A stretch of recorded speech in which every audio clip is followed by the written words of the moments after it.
Have you ever wondered what truly matters when you reach your later years? When I moved into a nursing home at 81, I thought I knew what to expect. But after a year of living there, I realized that aging is full of surprises, some good, some difficult, and some that completely change the way I see life. In this video, I will share 7 things I learned after a year in a nursing home, lessons that could help you or someone you love navigate aging with wisdom and grace. Some of these insights might confirm what you already suspect, while others might challenge the way you think about getting older. Either way, by the end of this video, you will walk away with a deeper understanding of what it really means to age well, and maybe even see your future in a whole new light. Stay with me until the end, because the last lesson is the one that made the biggest impact on me, and it might change the way you approach your own aging journey forever. And if you haven't subscribed yet, I recommend you do so now and turn on the bell so you do not miss any of our upcoming videos on aging, wisdom, and living well. Now, let's get started. Number 1. Loneliness is a choice, not a sentence. When I first moved into the nursing home, I expected to feel lonely. I had lost my spouse years ago, my children were busy with their own lives, and most of my old friends had either passed away or moved far away. I assumed loneliness was just part of getting older, something I would have to accept. But after a year of living here, I have learned something that changed my perspective completely. Loneliness is not a condition, it is a choice. I have seen 2 types of people in this place. There are those who sit in their rooms all day waiting for someone to visit, convinced that no one cares about them. And then there are those who walk down the hall, smile at others, start conversations, and make an effort to be part of something. The difference between these 2 groups is not their circumstances, it is their mindset. One woman I met, Margaret, taught me this lesson. She had no family nearby, no visitors, and yet she was one of the happiest people I had ever met. I asked her how she stayed so positive. She laughed and said, "I knock on doors, I sit at full tables, and I never wait for happiness to find me. I go looking for it." That stuck with me, so I tried it. Instead of staying in my room, I started saying hello to people in the hallway. I joined a card game even though I had not played in years. I asked people about their lives, their families, their stories, and something incredible happened. My world got bigger. The more I put myself out there, the more people responded. I was not just passing time anymore. I was building relationships. I learned that loneliness is not about being alone. It is about choosing to stay disconnected. There will always be opportunities to talk, to laugh, to connect, but only if we take them. If you find yourself feeling lonely, ask yourself, am I waiting for someone to come to me, or am I taking the first step? Because the truth is, the people who wait often stay lonely, but the ones who reach out, they find companionship, purpose, and even joy. Number 2, independence fades faster if you let it. When I first arrived at the nursing home, I saw a familiar pattern. Residents who were once capable of doing things for themselves slowly stopped trying.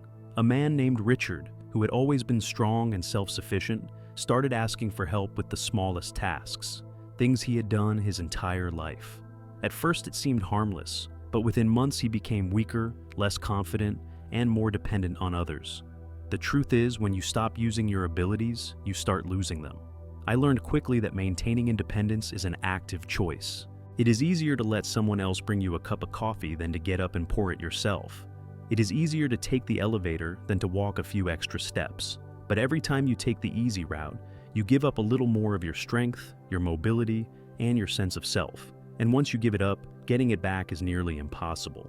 That is why I made a rule for myself. If I can do it, I will do it. Even if it takes me longer, even if it is uncomfortable, even if I feel like I do not need to. I take the stairs when I can. I dress myself every morning without assistance. I stand up and move even when I don't feel like it. It is not about proving anything to anyone.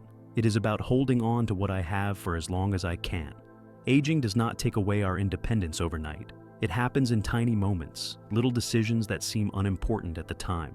But over weeks, months, and years, they add up. I have seen people give up their independence without even realizing it, simply because they did not fight to keep it. So, if you are still living on your own, do not let convenience steal your ability. Move, stretch, lift, stand, whatever you can do, keep doing it.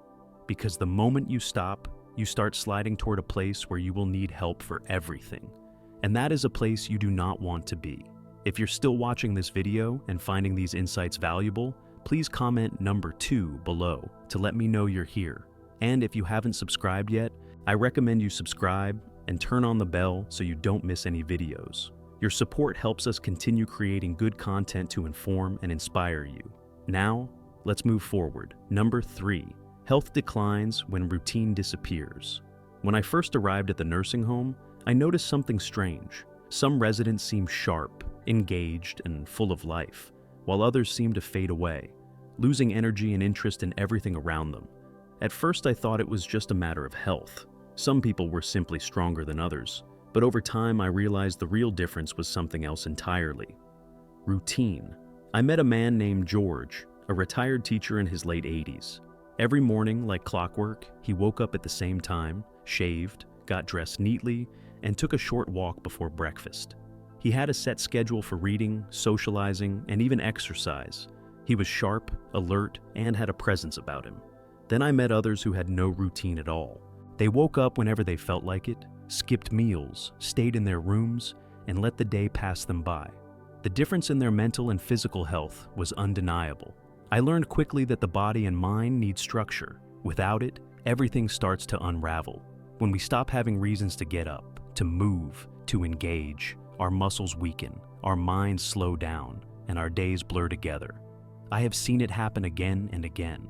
People who once thrived start to decline simply because they no longer have a reason to stay active. So, I made a rule for myself. Every day must have a plan.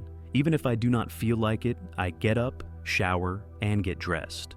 I set times for meals, for reading, for a little movement.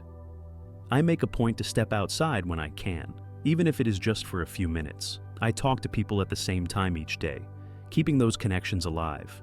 It is not about keeping busy. It is about staying engaged with life. Aging is not just about the body growing old. It is about what we do with our days. Those who let go of structure often lose their spark, but those who create and stick to a routine, no matter how simple, stay sharper, stronger, and more alive.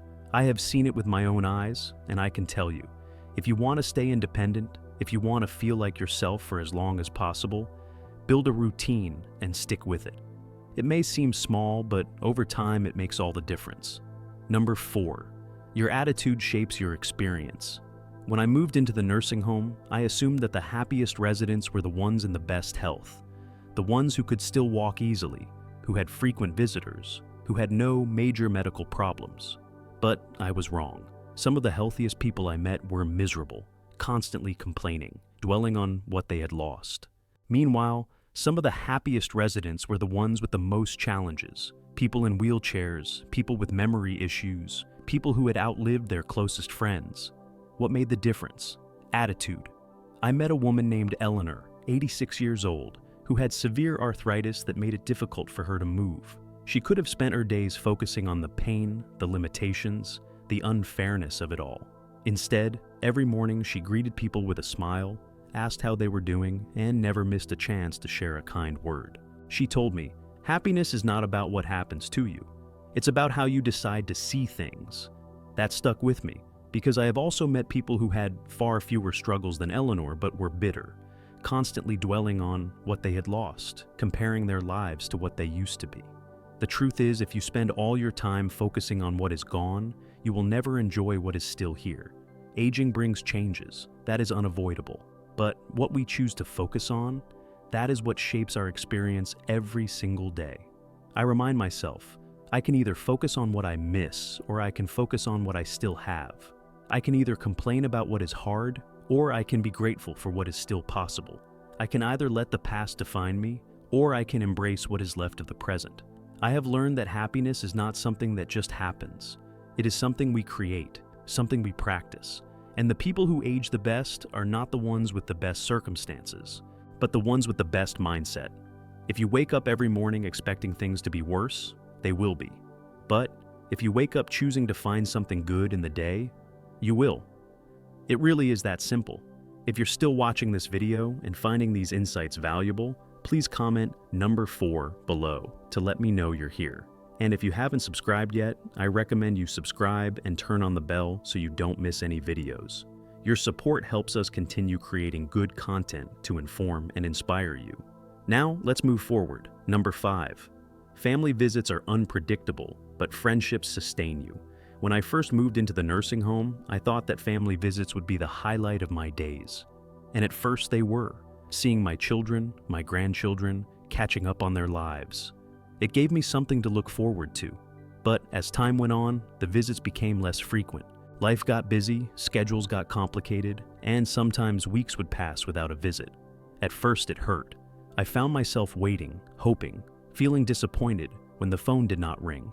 Then I noticed something. The people who spent all their time waiting for family visits were often the loneliest. But the ones who built friendships inside the nursing home, they always had someone to talk to, always had a reason to smile. That was when I realized family is important, but friendships are what keep you going. I met a man named Albert. He had a son who lived 2 hours away and only visited once every few months, but Albert never seemed sad or lonely. Every morning, he had coffee with a small group of friends. He played cards in the afternoon, shared meals with people he cared about, and always had someone to laugh with. One day I asked him how he managed to stay so positive despite not seeing his son very often. He smiled and said, "I stopped counting the visits and started counting the people who were here every day." That changed everything for me. Instead of focusing on when my family would visit, I started focusing on the people around me. I made an effort to sit with different groups at meals, to check in on my neighbors, to join in on activities even when I felt like staying in my room. And the more I did, the less lonely I felt. The truth is, our families love us, but they have their own lives, their own responsibilities. And as much as they care, they cannot always be there as often as we might want. That is not a reflection of their love. It is just life. But we can choose to let that make us feel forgotten. Or we can choose to build connections right where we are. I have seen it again and again. People who sit and wait for family visits often feel disappointed. But those who put effort into making friends, into being part of something, into forming relationships with the people they see every day, they thrive. Because at the end of the day, love is not just about who is related to you. It is about who shows up, who cares, and who makes your world feel a little less lonely. And more often than not, those people are not the ones who share your blood, but the ones who share your days. Number 6.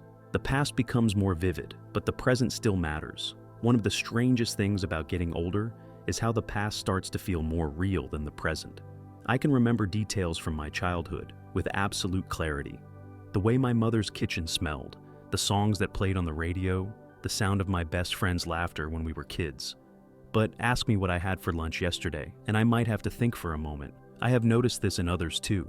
Conversations in the nursing home often drift toward the past. Stories of old jobs, young love, the way things used to be. And I understand why. The past is familiar, comforting. It is a place where we were strong, where we were needed, where life felt bigger. But there is a danger in spending too much time looking backward. It can make us forget that we are still here. I once met a man named Frank. He was 89, and he could tell stories about his younger days in stunning detail. But that was all he talked about, the past. He never joined activities, never asked anyone about their lives now, never seemed interested in the present moment. It was as if he had decided his life was already over, even though he was still very much alive. Then there was Helen. She was 84 and also loved to reminisce about her past, but she never let it stop her from living in the now. She was always curious, always trying new things. I remember her once saying, "I have more yesterdays than tomorrows, but that doesn't mean today doesn't count." That stuck with me, because the truth is, nostalgia is a gift. It reminds us of where we came from, of the lives we built, of the moments that shaped us. But it should never come at the cost of the present. We still have conversations to enjoy, meals to savor, people to connect with, and moments to be part of.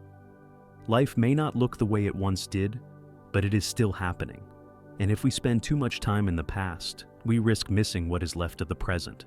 So, yes, tell your stories, remember your best days, smile at the memories that warm your heart, but do not forget to look around you, to stay engaged, to keep living. Because no matter how many years we have behind us, the time we have now still matters.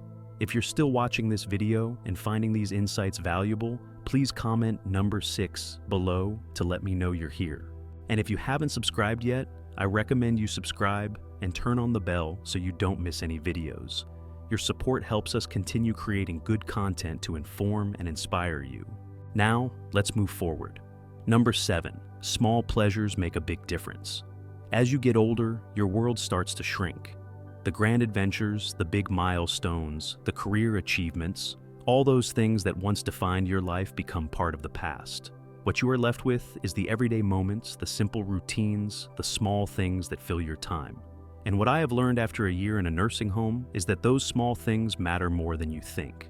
I have seen people find pure joy in the simplest pleasures: a warm cup of coffee in the morning, a favorite song playing in the background, the feeling of sunshine on their skin while sitting by a window. One man I know, Harold, 82 years old, lights up every time he gets his favorite butterscotch candy. He keeps a little stash in his drawer and always offers one to whoever stops by. It is a small thing, barely worth mentioning to most people, but to him it is a ritual that brings comfort, connection, and a little bit of happiness. I have learned to cherish these moments myself. There is something special about the first sip of hot tea in the morning, the sound of birds outside my window, the familiar voices of friends greeting me in the hallway. When life slows down, these tiny moments become the highlights of the day. And I have seen it. Those who embrace them, who savor them, who take time to appreciate the small joys around them, they are the ones who remain the most content. On the other hand, I have also seen people who focus only on what they no longer have, the trips they can no longer take, the foods they can no longer eat, the things they can no longer do. And the more they focus on what is missing, the less they see what is still there. That is when bitterness creeps in, when days feel empty, when nothing seems to bring joy anymore. The truth is, happiness does not always come from the big things. Sometimes it is just a good meal, a kind conversation, a quiet moment of peace. And when you learn to appreciate those things, life becomes a little brighter, no matter where you are, no matter what stage of life you're in. So, take a deep breath. Notice something small around you right now. A sound, a smell, a taste, a feeling that brings even the slightest bit of joy. Hold on to it, because in the end, it is not the big events that make life meaningful, but the small pleasures that make each day worth living. Final thoughts. After a year in a nursing home, I have learned that aging is not just about growing older. It is about how we choose to experience the years we have left. Independence fades if we let it, but if we stay active and engaged, we hold on to more than we think. Loneliness is not an unavoidable fate. It is a choice, and the more we reach out, the more connected we feel. Routine is not just a way to pass time. It is the foundation that keeps our bodies and minds strong. Attitude is everything. The happiest people I have met are not the ones with perfect health, but the ones who decide to focus on what they still have instead of what they have lost. Family visits may not always be frequent, but friendships can fill the gaps and bring steady companionship. The past will always be with us, but if we spend all our time looking back, we risk missing the moments that still remain. And in the end, it is the little things, the morning coffee, the laughter, the sunlight streaming through a window, that bring the deepest sense of joy. If there is one thing I want you to take away from this, it is this. Life does not end when things change. There is still room for connection, for growth, for happiness, if we are willing to embrace it. Thank you for joining us today. We'd love to hear from you. Leave a comment below and share one thing you learned today and how you plan to use it in your life. Your thoughts are important to us, so do not hesitate to share them. Reading your comments gives us great motivation and encouragement. If you enjoyed this video and found it helpful, please like, subscribe, and share. Your support helps us continue creating good content to inform and inspire you. Thanks for watching, and we look forward to seeing you in the next video.